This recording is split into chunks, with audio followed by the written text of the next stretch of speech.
بسم اللہ الرحمن الرحیم۔ السلام علیکم۔ واقعہ معراج۔ پیارے نبی کریم صلی اللہ علیہ وسلم کی ایک چچیری بہن تھی ہند۔ یہ ابو طالب کی بیٹی تھی اور لوگوں میں ام ہانی کے نام سے مشہور تھی۔ نبوت کا 10واں سال اور رجب کا مہینہ تھا۔ ایک رات آپ انہی کے گھر سوئے۔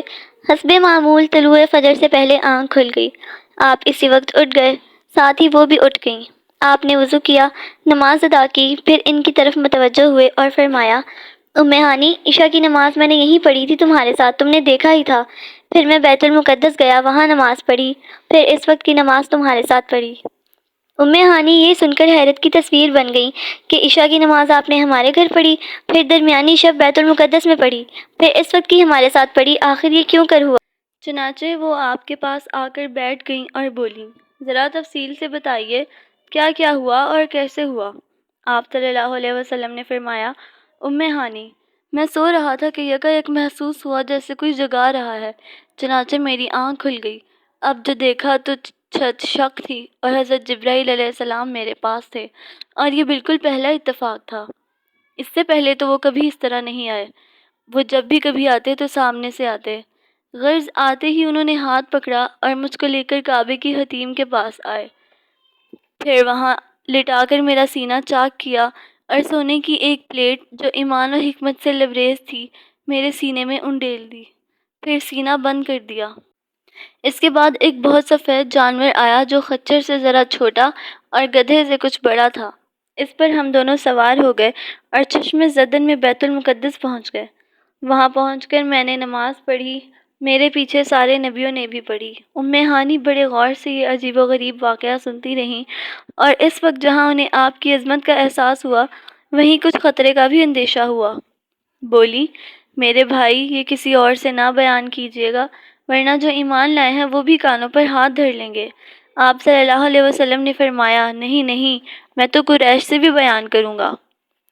وہ بولی، میرے بھائی، قسم دے کر کہتی ہوں، قریش سے آپ بالکل بیان نہ کیجیے گا، ورنہ وہ فوراً جھٹلا دیں گے اور الٹا نقصان پہنچائیں گے۔ آپ نے فرمایا، نہیں نہیں، میں تو ان سے بھی بیان کر کے رہوں گا۔ چنانچہ آپ اٹھ کر قریش کی مجلسوں میں جانے لگے۔ اس وقت ام ہانی سے اور کچھ تو نہ بن پڑا، ہاں اپنی ایک لونڈی کو بھی آپ کے ساتھ کر دیا کہ جا کر دیکھے اور جو کچھ ہو آ کر اس کی اطلاع دے۔ آپ سیدھے کعبہ پہنچے، دیکھا تو قریش کے کچھ لوگ وہاں بیٹھے ہوئے تھے۔ جا کر آپ بھی ان کے پاس بیٹھ گئے کہ جو کچھ دیکھا تھا ان سے بیان کریں، لیکن پھر سوچا تو کچھ تردد ہوا اور آپ ایک گہری سوچ میں ڈوب گئے۔ یہ واقعہ بیان کروں گا تو اس کا کیا انجام ہوگا؟ کیا لوگ میری بات مان لیں گے یا مجھے جھٹلا دیں گے؟ اور کیا میں انہیں پورا واقعہ سنا دوں؟ کیا ان سے کہوں کہ میں رات بیت المقدس گیا تھا؟ اور کیا یہ بھی بتا دوں کہ وہاں سے پھر آسمانی بادشاہت کی سیر کرنے گیا تھا؟ یا صرف اتنا ہی بتاؤں جتنا ام ہانی کو بتایا ہے؟ بہت دیر ہو گئی، لیکن آپ یوں ہی بیٹھے رہے۔ اس وقت آپ پر دو قسم کی کیفیات طاری تھی۔ ایک طرف تو آپ بہت حشاش بشاش تھے، چہرہ مبارک خوشی سے دمک رہا تھا کہ میرے رب نے مجھے کیسی کیسی نعمتوں سے نوازا ہے اور میری کتنی عزت افزائی کی ہے۔ ایک ہی رات میں خانہ کعبہ سے بیت المقدس کی سیر کرائی، پھر وہاں سے بلند آسمانوں کی معراج بھی، جہاں کے عرش الہی ہے اور جہاں خدا کی بادشاہت ہے۔ دوسری طرف اندیشوں کا ایک طوفان تھا جو امڈ آ رہا تھا۔ رہ رہ کر خیال آتا، قریش کو جب یہ سناؤں گا تو وہ میرا مذاق اڑائیں گے، مجھ کو جھوٹا سمجھیں گے، حالانکہ میں تو چاہتا ہوں کہ پروردگار کی جس عظمت کا خود مشاہدہ کیا ہے اسے ان سے بھی بیان کروں، اور خدا کی جن نشانیوں کو میری آنکھوں نے دیکھا ہے ان سے ان کو بھی آگاہ کروں۔ اس خیال سے آپ کے اندر بڑی بے چینی تھی، چنانچہ آپ سر جھکائے چپ چاپ بیٹھے رہے، حالانکہ کعبے میں اس طرح آپ کبھی نہ بیٹھتے تھے۔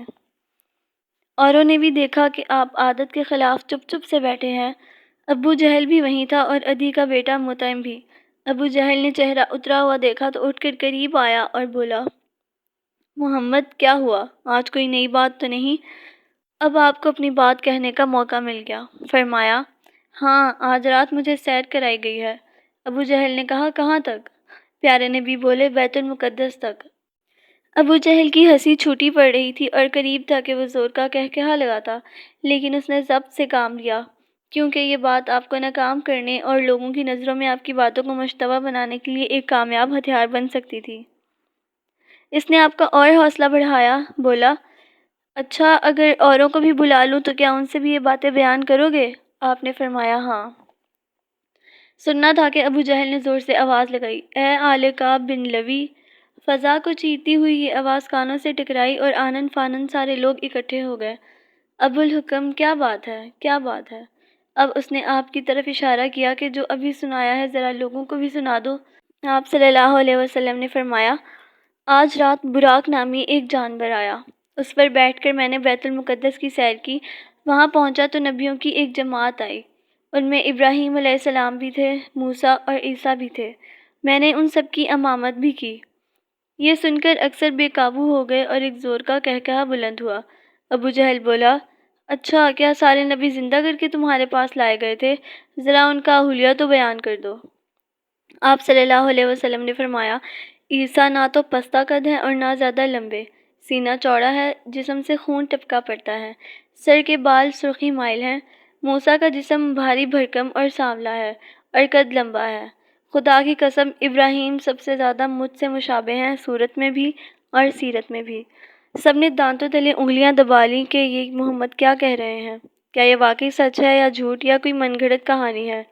اس طرح کچھ دلوں پر تو آپ کی عظمت اور بڑائی کا سکہ بیٹھ گیا اور کچھ لوگ آپ کو جھٹلانے اور مذاق اڑانے میں لگ گئے، اور کچھ عزیز آپ کے دوست ابو بکر کے گھر پہنچے کہ ان کو بھی یہ عجیب و غریب خبر سنا دیں۔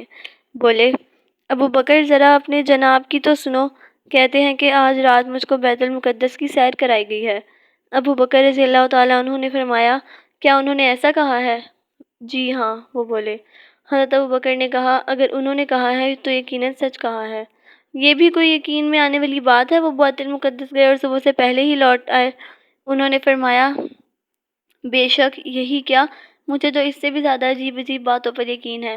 وہ کہتے ہیں کہ دن رات کا کوئی بھی وقت ہو، آسمان سے میرے پاس ذرا سی دیر میں خبریں آ جاتی ہیں اور مجھے اس میں کوئی شبہ نہیں۔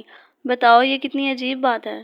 پھر ابو بکر پیارے نبی کے پاس آئے، اس وقت آپ کعبے میں تھے اور مشرکین آپ سے کہہ رہے تھے، محمد، اب تک تو ہمیں کچھ شبہ تھا لیکن آج پتہ چل گیا کہ تم واقعی جھوٹے ہو اور اپنی طرف سے ہر بات کہتے ہو۔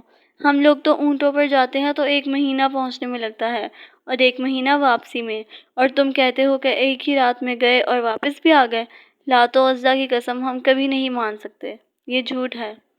ابو بکر بول اٹھے، محمد جھوٹ نہیں بولتے، یقیناً آپ سچ کہہ رہے ہیں۔ مطعم بولا، محمد ذرا بیت المقدس کا نقشہ تو بیان کرو۔ ابو بکر سمجھ گئے کہ مطعم آپ کو زجر کرنا چاہتا ہے، چنانچہ ان کی خواہش ہوئی تو آپ بیان کر دیں تاکہ آپ کا سچا ہونا ثابت ہو جائے۔ آپ بے تکلف وہاں کا نقشہ بیان کرنے لگے، حالانکہ اس سے پہلے آپ وہاں کبھی نہ گئے تھے۔ وہاں جتنے نشانات اور جتنی علامتیں تھیں آپ نے سب بیان کر دی۔ آپ بیان کر رہے تھے اور لوگ چپ چاپ حیرت کی تصویر بنے سن رہے تھے۔ لیکن ابھی بات ختم بھی نہ ہوئی تھی کہ ان کی ہٹ دھرمی پھر جاگ اٹھی اور وہ شک کے انداز میں بولے، ضرور کسی نے تمہیں یہ بتلایا ہے، کوئی اور روشن دلیل لاؤ۔ اب آپ راستے میں جن جن چیزوں سے گزرے تھے وہ بیان کرنے لگے کہ فلاں فلاں قافلے سے میری ملاقات ہوئی، فلاں بستیوں میں سے گزرا، فلاں اونٹنیاں میں نے دیکھی، پھر ان قافلوں کے ساتھ یہ سامان ہے اور ان کے جانور ایسے ایسے ہیں۔ مشرکوں نے کہا، تمہاری باتوں پر یوں ہی کیسے یقین آ جائے گا، ذرا ٹھہرو، قافلوں کو آ لینے دو، ان سے بھی پوچھ لیں گے کہ وہ اس رات کہاں تھے، اور جو علامتیں تم بتا رہے ہو ذرا اپنی آنکھوں سے بھی ہم دیکھ لیں۔ اسی وقت ابو بکر رضی اللہ تعالیٰ عنہ بول اٹھے، اللہ کے رسول، آپ نے سچ فرمایا۔ اب آپ نے سر جھکا لیا اور کچھ دیر یوں ہی رہے، پھر سر مبارک اٹھایا اور ابو بکر کی طرف دیکھتے ہوئے فرمایا، ابو بکر، اللہ نے تم کو صدیق کا خطاب دیا ہے۔ پھر مجلس برخاست ہو گئی اور لوگ ادھر ادھر پھیل گئے، لیکن اب جہاں دیکھیں یہی چرچا تھا، جہاں 2 آدمی ملتے اسی طرح کی باتیں کرتے۔ کیا یہ واقعی صحیح ہے؟ کیا اتنی دیر میں اتنی دور کی سیر ممکن ہے؟ کیا خبر محمد نے جھوٹ کا پل باندھا ہو؟ ابھی چند دن بھی نہ گزرے تھے کہ ہر طرف اس قسم کی چہمگوئیاں ہو رہی تھیں کہ وہ قافلے آ پہنچے۔ دیکھا گیا تو سامان وہی تھے جو آپ نے بتائے تھے اور جانور بھی بالکل ویسے ہی تھے۔ تو کیا مشرکوں نے اب آپ کے سامنے سر جھکا دیا؟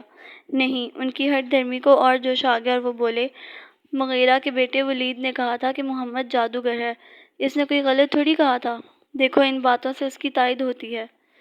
جن بڑی مشرکوں کی مجلس برخاست ہو گئی تو پیارے نبی مخلص ساتھیوں میں بیٹھے اور اللہ نے جن جن بڑی نعمتوں سے آپ کو نوازا تھا ان کا تذکرہ کرنے لگے۔ آپ نے بیت المقدس سے آسمان پر جانے کا حال سنایا، وہاں قدرت کے جو جلوے دیکھے تھے ان کو بیان فرمایا۔ آپ نے بتایا کہ اس طرح جبرائیل مجھے پہلے آسمان پر لے گئے، وہاں انسانوں کے باپ حضرت آدم ملے۔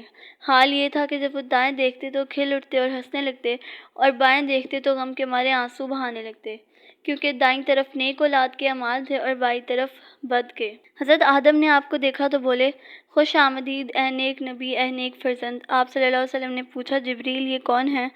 انہوں نے کہا، یہ آدم ہے، سارے انسانوں کے باپ۔